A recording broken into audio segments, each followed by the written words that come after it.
శ్రీమాత్రే నమః. ఛానల్లోకి స్వాగతం అండి. సింహరాశి వారికి అంతులేని అదృష్టం దక్కబోతోంది. జరిగేది ఇదే. మీరు ఎప్పుడూ ఎదుర్కొని అద్భుతమైన పరిణామాలను చూడబోతున్నారు. మీ జీవితంలో మీకు తిరుగుండదని చెప్పుకోవచ్చు. ఒక మాటలో చెప్పాలంటే మీకు రాజయోగం పట్టబోతుందని చెప్పవచ్చు. అవేంటి, అసలు ఎలాంటి విషయాల్లో ఎలాంటి శుభ ఫలితాలు, శుభ గడియలు చూడబోతున్నారు, ఎంతటి గొప్ప ఫలితాన్ని పొందుకోబోతున్నారు, అలాగే మరిన్ని శుభ ఫలితాలను పొందడానికి ఏ విధమైన దేవతారాధన చేయాలి, ఇలాంటి దీపారాధన చేయాలి అనేటువంటి వాటి గురించి ఈ వీడియోలో పూర్తిగా వివరంగా తెలుసుకుందాం. కానీ అంతకంటే ముందుగా మీరు కనుక మన ఛానల్ని ఇప్పటి వరకు సబ్స్క్రైబ్ చేసుకోకపోతే సబ్స్క్రైబ్ చేసుకొని పక్కనే వచ్చిన బెల్ ఐకాన్ నొక్కి ఆల్ సెలెక్ట్ చేసుకుంటే మేము ఇలాంటి వీడియోస్ అప్లోడ్ చేయగానే ముందుగా మీకు నోటిఫికేషన్ వస్తుంది. వీడియోని ఎక్కడ స్కిప్ చేయకుండా చివరి వరకు చూస్తేనే మేము ఏం చెప్తున్నాం మీకు పూర్తిగా అర్థమవుతుంది. వీరి మనస్తత్వానికి వచ్చినట్లయితే ప్రతి బరువు బాధ్యతలని మోస్తారు. ఎవరికి వారు అంటే ఎవరి పనిని వారు చేసుకుంటారు. వీరు ముఖ్యంగా ఎవరికి వారి పనిని అప్పగించడానికి ఇష్టపడరు.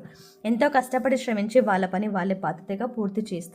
అలాగే వీరిపై ఎవరు ఆధారపడి ఉంటారో వాళ్ళకి ఏ కష్టం లేకుండా, అలాగే ఏ విధమైన బాధ పెట్టకుండా చూసుకుంటారు. ఎంతో బాధ్యతగా వ్యవహరిస్తారు. అంతేకాకుండా వీరికి స్నేహితులు కూడా ఎక్కువగా ఉంటారు. ఎందుకంటే వారితో బాగా మాట్లాడే వాళ్ళతోనే వెంటనే కలిసిపోతారు. వాళ్ళని స్నేహితులుగా పరిగణించేసుకుంటారు.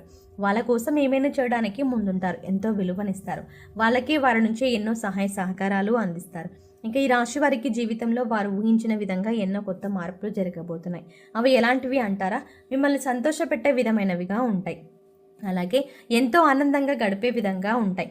గతంలో కన్నా ఇప్పుడు చూసుకున్నట్లయితే ఎంతో సంతోషంగా గడుపుతారు. కొత్త కొత్త పనులు చేపట్టడానికి వారు మంచి ఆలోచన చేస్తారు. తద్వారా మంచి పరిచయాలు ఏర్పడతాయి. మరెన్నో ఆ పరిచయాల ద్వారా వాళ్ళు ఉన్న రంగంలో అభివృద్ధి ఎంతగానో సాధిస్తారు.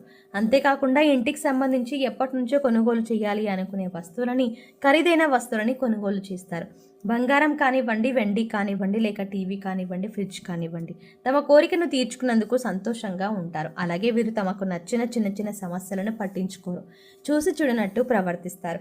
అంటే ఆలోచనలు గౌరవంగా ఉన్నప్పుడు మనం మాట్లాడే ప్రతి మాట, అలాగే మనం చేసే ప్రతి పని కూడా ఆ విధంగానే ఉంటుంది. అప్పుడు చూసే వాళ్ళకి చెడు అభిప్రాయం కలుగుతుంది. మిమ్మల్ని తప్పుగా అర్థం చేసుకుంటారు. కాబట్టి ఆలోచన విధానంలో కొన్ని మార్పులు చేసుకోండి. ఈ విషయంలో మీ తల్లిదండ్రులు ఎంతగానో మందలిస్తారు. ఈ సమయంలో తల్లిదండ్రులను ఎదిరించినా, మీకు మంచి జరగాలని కోరుకొని మీ స్నేహితులకి ఏదో ఒక మంచి సలహా ఇచ్చినా, వాటికి ఎదురు చెప్పడం అనేది జరిగితే మీరు ఎంత ఎదిగినా, ఎంత అభివృద్ధి చెందినా కూడా మీరు అధమ స్థితిలో ఉన్నట్టే గుర్తుపెట్టుకోండి. ఎందుకంటే ఎవరైనా మన గురించి మనకు మంచి జరగాలని చెబుతారు.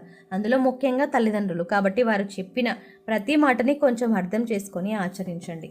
ఇంకా విద్యార్థుల విషయానికి వస్తే మీరు అనుకున్నట్టు విధంగానే రాణించగలుగుతారు. మంచి పేరు ప్రఖ్యాతలు పొందుతారు. మిమ్మల్ని చూసి మరికొంతమంది స్ఫూర్తిని పొందుతారు. ఈ విధంగా మీరు ఎంతో ఉన్నత చదువులు